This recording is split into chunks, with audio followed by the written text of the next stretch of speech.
traveling around. Like, you get a call saying, like, hey, that owl you need, I just saw it in Arizona. You got to turn around and hop on a plane if you want to catch it. It's like, I mean, I think they probably spend about 10 to 15 grand a piece. Yeah. Like, just on traveling and everything. Yeah, Jack Black is like maxing out. He maxes out 6 credit cards trying to do all this. Oh my God. And there's even like there's no pussy involved in this?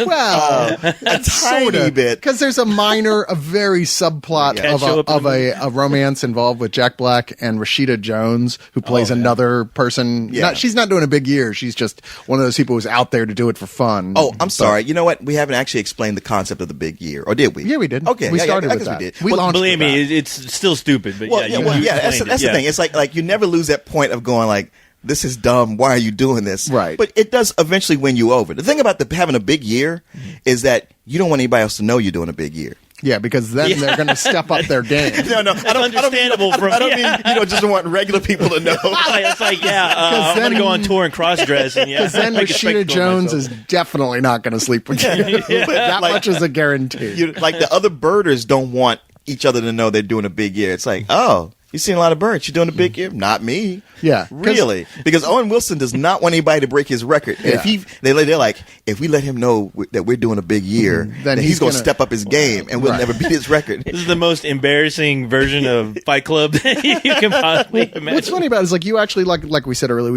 you do actually like these characters. I mean, like I said, it's not Jack Black being the obnoxious, oh my God, you know what? That's the thing. It's not Jack Black being obnoxious. It's not Steve Martin being goofy and tripping over stuff. They're just playing like real people. Yeah. And you know what? The story you root for the most is just the friendship between those two guys that builds over the sort of the film, because they both kind of have their own worlds that they're not comfortable living in. But this is the one place they're both super comfortable. Though, this is where they feel like it's their niche. And they, over time, over the year, start to become really close. They really bond as good friends. I like that. That really kind of charmed me. That won me over a lot. Same here. Same here. That's really what did it, because they do have some friction early on over about the question of, are you doing a big year? It's like, wait, you were doing one, you didn't tell me?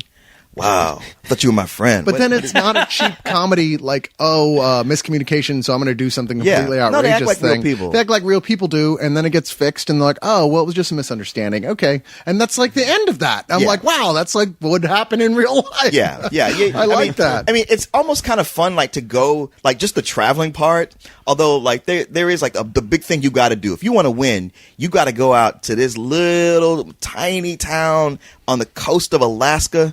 It's closer to Tokyo than it is to actual Attu, Alaska. I think Attu. And one of the funniest scenes is like this one guy. Shut down the trash compactors on level 5.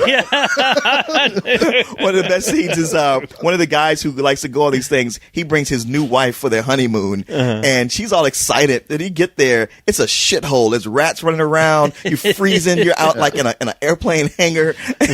She is just pissed. But they go out there. They get on these bicycles. This place is all set up for them, and it's something in an adventure like that where it's like, you know what? I would love to have a reason to do all this traveling that actually gave me more reward than just like, hey, I saw an owl.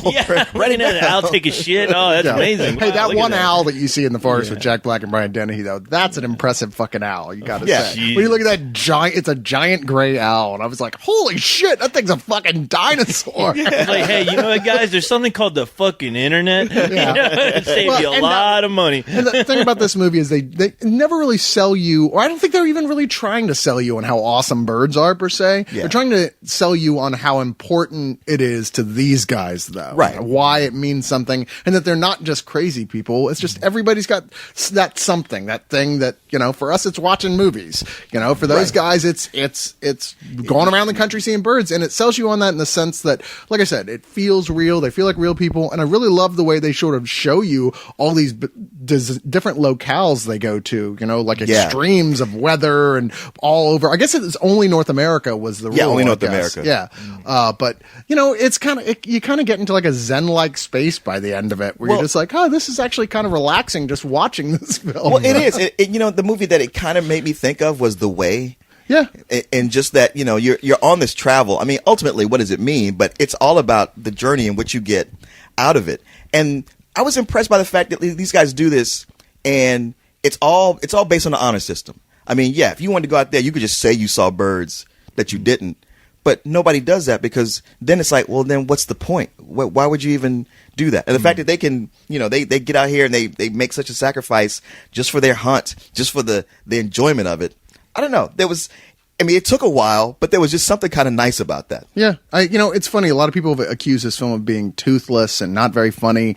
I'm like, well, I think you're kind of missing the point, right. Really. If that's, I understand they sold it as something it totally isn't in the trailers, which we are all too used to seeing these days. Yeah, they're thinking about me, like looking at that trailer. Right. Going, well, absolutely. Oh, okay. Yeah, well, all of us. Don't tell me the truth because I won't see it. First 20 minutes or so, I'm like, well, this isn't very funny. No, it's like it's not funny at all. It's just kind of, all right, I'm not hating it. I just don't see the point. But after a while, it's like, you know what? It's kind of nice because they don't make movies like this anymore. Yeah, exactly. It did. It felt like a movie that they don't really make anymore. And it's a film that's like, it's not like waving its hand in the air going, hey, pay attention to me. It has a very simple story with nice characters in it. And ultimately a relatively simple message, but a message that's kind of an important one about the very nature of like, just, what we love in life and how we apply ourselves to things and the nature of like competition versus just enjoying stuff while you're doing it. And about, what you have to give up to get certain things. And you have to weigh, like, is it worth it? Bostic is the champ, but, when you look at the price he pays for that, you kind of go like, wow. Totally not worth it. Yeah. Maybe being number one ain't all it's cracked up to be. I wish I could like it more than I do. I do. I like it, but I don't love it because ultimately it's just kind of charming. Yeah. But there isn't a lot funny with the points that try to go above with comedy. There's nothing that makes you so much as chuckle. Really, you just go, There's nothing that makes you go, ugh. Exactly. But, there's nothing that's really funny at all. And the points where they try are just kind of like, oh, that's sad. They couldn't have put a little more work into that. True. And ultimately, it's a film that is gonna be forgotten. People are just gonna overlook it, and there's nothing really wrong with that. It's a movie you take your parents to, like you said, and you'll both have a nice time, and your parents will probably remember it until they die, which won't be long. But your parents will look at you and go, "What did you just take me to see?" What? I thought you'd like something like that, Mom. No, I wanted to see the thing. God damn it! Just going to the reviews, I'm going to give this a matinee. I think it's one of those type of films that's like I said, it's not like a masterpiece or anything like that. It's not a great film, but I don't know. It's one of those things that like just the cinematography alone with all the beautiful shots, especially some of the winter scenes that are just gorgeous, make it worth seeing in the theater. Yeah, I'm right there with you. I struggle because I'm like, there's a lot of things about this that say rental just because, it's not a big bombastic film. It's the kind of film you rent. But I was like, but it is a little better than that. And I did get more enjoyment. It's kind of like a low matinee for me. I put it right about there. Yeah, fair enough. Well, I'll give the premise some old bullshit. But from hearing what you guys are saying, all right, maybe if I accidentally come across it, I'll watch it. But couldn't they find a better premise besides? Well, that's the thing. It's based on a book, and this. You know what? I thought that too. Like you couldn't find a better premise, but I was like, you know what? It takes balls to take this premise that is crazy and just go for it anyway. Which is probably why the studio just dumped it because they're like, nobody's gonna believe it. If you want something with balls, like have them go look for Native American fucking Indians or something. Because when's the last time you saw one of those guys walking around? Come on, that would be more. Yeah, it would be more realistic and a whole lot funnier, I'm sure. When it comes to comedy, did you just do a victory dance? No. Maybe. Yes, I did. Go big or go home. You bought me drinks and got what you wanted. Really? You don't want to know. Steve Martin, Jack Black, Owen Wilson. Most people wake up one day and realize they didn't do everything they wanted to do. Am I nuts, Edith? Are you asking me as a therapist or as a wife? Which one is cheaper? This is incredible, isn't it? Unless there's a freak blizzard. I shouldn't have said there's going to be a freak blizzard. I jinxed it. The big year. Hey,